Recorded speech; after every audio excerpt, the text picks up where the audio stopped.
Hello बच्चों, आप सभी का एक बार फिर से स्वागत है हमारे channel easy way to study में। बच्चों, आज हम आपके लिए लेके आए हैं कक्षा 8वीं की सामाजिक विज्ञान विषय की कार्यपत्रक नंबर 8। बच्चों, जैसे कि आप सभी जानते हैं, सबसे पहले यहाँ पे हमें अपना नाम लिखना होता है और नेक्स्ट फील्ड में हमें अपने कक्षा अध्यापक का नाम लिखना होता है। चलिए देखते हैं अपनी वर्कशीट।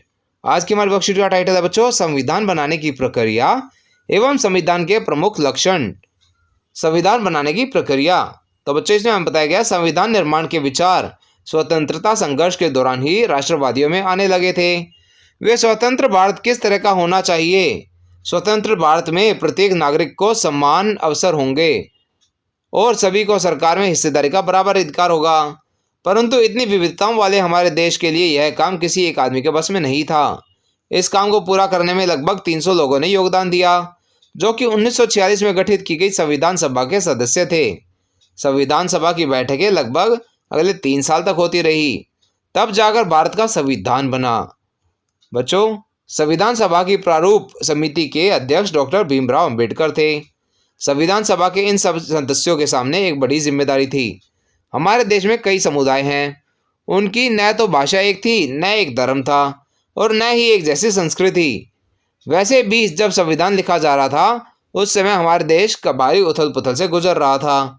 लेकिन इन सब सदस्यों ने अपने दायित्व को निष्ठा से निभाते हुए एक ऐसे दस्तावेज तैयार कर दिखाया जिसमें राष्ट्रीय एकता को बनाए रखने के साथ साथ विविधता के प्रति गहरा सम्मान दिखाई देता है। अब इसके बाद बच्चों हमें बताया गया संविधान के मुख्य लक्षण या फिर आयाम।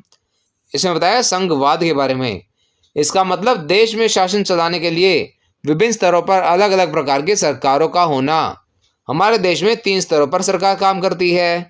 पहला प्रथम केंद्रीय स्तर पर, जिसे हम बोलते हैं केंद्रीय सरकार। द्वितीय राज्य स्तर पर, जिसे हम बोलते हैं राज्य सरकार। और तीसरा है स्थानीय स्वशासन। इसमें पंचायती राज व्यवस्था या फिर नगर निगम प्रशासन आता है। बच्चों, इसकी वजह यह है कि भारत जैसे विशाल देश में सभी राज्यों को कुछ मुद्दों पर फैसले लेने का स्वायत्त अधिकार हो सके, और इन मुद्दों की स्पष्टता के लिए संविधान में कुछ सूचियां दी गई हैं। इसका बच्चों एक क्रियाकलाप दिया गया है और कुछ प्रश्न दिए गए हैं। चलिए देखते हैं इन सभी प्रश्नों के उत्तर। क्रियाकलाप कहता है अपने आसपास के बैंक, स्कूल, डिस्पेंसरी, अस्पताल, पुलिस स्टेशन और अपने क्षेत्र के सांसद, विधायक, निगम पार्षद के नाम लिखिए और पता लगाइए कि ये किस प्रकार की सरकार यानी केंद्रीय, राज्य या फिर अन्य के अंतर्गत काम करते हैं। तो बच्चों, इसके उत्तर में आप अपने एरिया के हिसाब से उत्तर लिख सकते हैं। जैसे मेरे घर के पास इंडियन बैंक है, तो मैंने लिखा बैंक कौन सा है, इंडियन बैंक। और ये किसके अंडर आता है, केंद्रीय सरकार के अंदर। पाठशाला मेरे पास सर्वोदय बाल विद्यालय है, यह है राज्य सरकार के अंडर, क्योंकि ये दिल्ली गवर्नमेंट के नीचे आता है। औषधालय, वह बच्चों दिल्ली सरकार औषधालय है, तो यह भी राज्य सरकार के अंतर्गत आता है।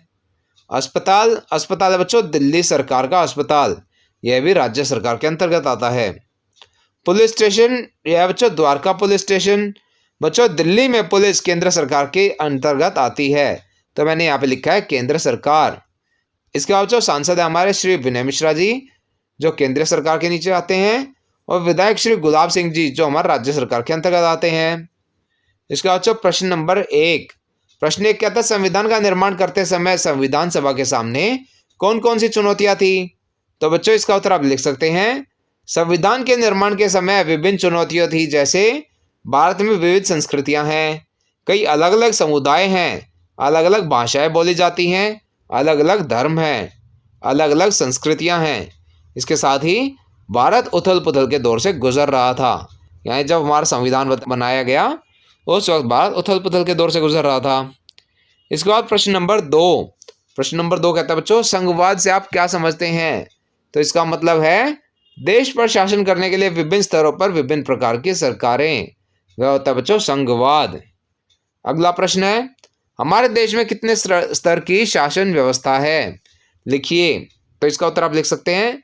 हमारे देश में सरकार 3 स्तरों पर काम करती है। पहले केंद्र सरकार केंद्र स्तर पर काम करती है, दूसरा राज्य स्तर पर राज्य सरकार, और तीसरा स्थानीय स्वशासन स्तर पर पंचायत राज व्यवस्था या नगर निगम प्रशासन। इसका बच्चों चौथा प्रश्न है हमारे देश के लिए संघवाद की व्यवस्था महत्वपूर्ण क्यों है, लिखिए। तो इसका उत्तर आप लिख सकते हैं बच्चों। हमारे देश में प्रशासन की संघवाद की व्यवस्था महत्वपूर्ण है ताकि भारत जैसे बड़े देश में सभी राज्यों को कुछ मुद्दों पर निर्णय लेने का स्वायत्त अधिकार हो सके। बच्चों, ये हमारी वर्कशीट का आखिरी प्रश्न था।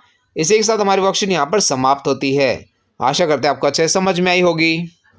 बच्चों, अगर आपको हमारी वीडियो पसंद आई हो तो उसे लाइक करना और अपने फ्रेंड्स के साथ शेयर करना ना भूलें।